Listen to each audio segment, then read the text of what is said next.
Berita Israel. Selamat menyimak. Israel, you are not alone.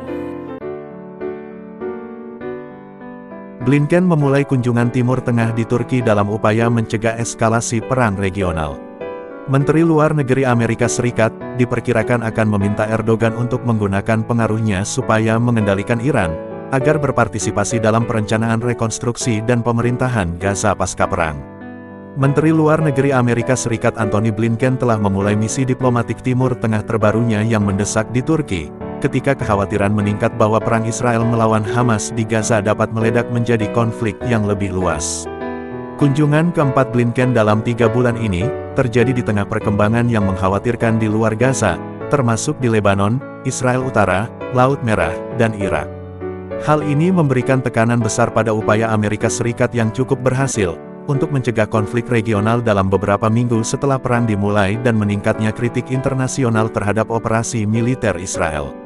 Blinken bertemu pada hari Sabtu dengan Presiden Turki Recep Tayyip Erdogan dan Menteri Luar Negeri Hakan Fidan, untuk membahas apa yang dapat dilakukan Turki dan negara lain untuk memberikan pengaruh, khususnya terhadap Iran dan proksinya, untuk meredakan ketegangan yang meningkat, mempercepat pengiriman bantuan kemanusiaan ke Gaza, mulai dengan bersungguh-sungguh merencanakan rekonstruksi dan pemerintahan Gaza pasca perang. Banyak bangunan di Gaza telah hancur menjadi puing-puing, setelah serangan intensif Israel selama 3 bulan. Perang ini dipicu oleh serangan gencar pada tanggal 7 Oktober. Dan sebagai tanggapan, Israel berjanji untuk menghancurkan Hamas dengan melancarkan kampanye militer skala besar di Gaza. Kampanye militer ini bertujuan menghancurkan kekuatan militer dan pemerintahan Hamas serta memulangkan para sandera. Kementerian Kesehatan yang dikelola Hamas di Gaza mengatakan, sedikitnya 22.700 orang telah tewas di jalur Gaza sejak perang meletus pada tanggal 7 Oktober. Angka Hamas tidak membedakan antara warga sipil dan kombatan serta warga Palestina yang terbunuh oleh tembakan roket yang gagal di Gaza. Israel mengatakan telah membunuh 8.500 teroris sejak melancarkan perang. Kesulitan langsung dari tugas Blinken digarisbawahi hanya beberapa jam sebelum pembicaraannya dengan Erdogan.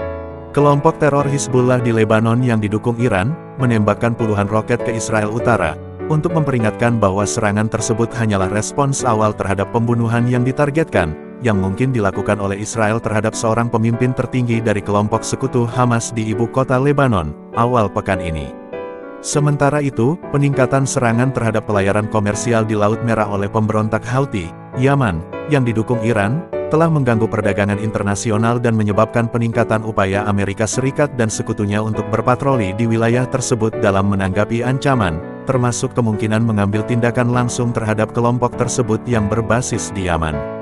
Kelompok Houthi telah melakukan setidaknya 2 lusin serangan sebagai tanggapan terhadap perang Israel-Hamas di Gaza sejak tanggal 19 Desember. Hal ini semakin meningkatkan ketegangan dan meningkatkan risiko bagi perekonomian global. Di Istanbul, para pejabat Amerika Serikat mengatakan Blinken akan meminta dukungan atau pertimbangan Turki atas potensi kontribusi moneter atau barang dalam upaya rekonstruksi sebagai bentuk partisipasi dalam usulan kekuatan multinasional yang dapat beroperasi di Turki dan sekitarnya.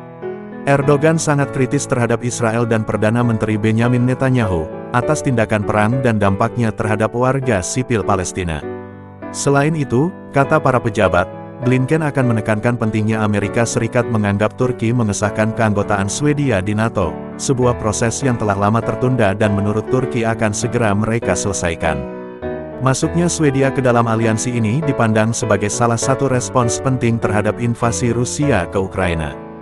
Dari Turki, Blinken akan melakukan perjalanan ke saingan Turki dan sekutu NATO, Yunani, untuk bertemu Perdana Menteri Yunani Kyriakos Mitsotakis di kediamannya di Pulau Kreta di Mediterania.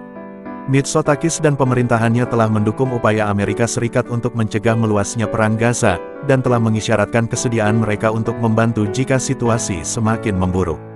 Yunani juga telah menunjukkan kesabaran dalam menunggu pengiriman jet tempur canggih Amerika Serikat, seiring dengan penyelesaian masalah aksesi Swedia ke NATO dengan Turki. Blinken akan mengakhiri hari Sabtunya di Yordania. Selain Israel, tempat ini merupakan tempat yang paling sering disinggahi oleh Blinken dalam lawatannya ke Timur Tengah baru-baru ini. Yordania akan menjadi negara Arab pertama yang mendapatkan kunjungan Blinken kali ini. Dan akan disusul ke Qatar, Uni Emirat Arab, dan Arab Saudi pada Minggu. Pada hari Senin Blinken kemudian akan mengunjungi Israel, dan tepi barat pada hari Selasa, dan Rabu sebelum mengakhiri perjalanan di Mesir. Kami tidak berharap setiap pembicaraan dalam perjalanan ini akan berjalan dengan mudah, jelas ada permasalahan sulit yang dihadapi kawasan ini, dan pilihan-pilihan sulit di masa depan. Namun Menteri Luar Negeri yakin bahwa ini adalah tanggung jawab Amerika Serikat untuk memimpin upaya diplomatik, guna mengatasi tantangan-tantangan tersebut, dan dia siap untuk melakukan hal tersebut di masa mendatang. Kata juru bicara Departemen Luar Negeri Matthew Miller, sesaat sebelum Blinken meninggalkan Washington pada Kamis malam. Blinken akan menekan Israel untuk meningkatkan bantuan kemanusiaan secara dramatis ke Gaza, dan beralih ke operasi militer yang tidak terlalu intens, serta upaya bersama untuk mengendalikan kekerasan terhadap warga Palestina di tepi barat yang dilakukan oleh pemukim Yahudi. Blinken akan mendesak negara-negara Teluk Arab yang enggan untuk bekerja sama dengan Amerika Serikat demi masa depan Gaza.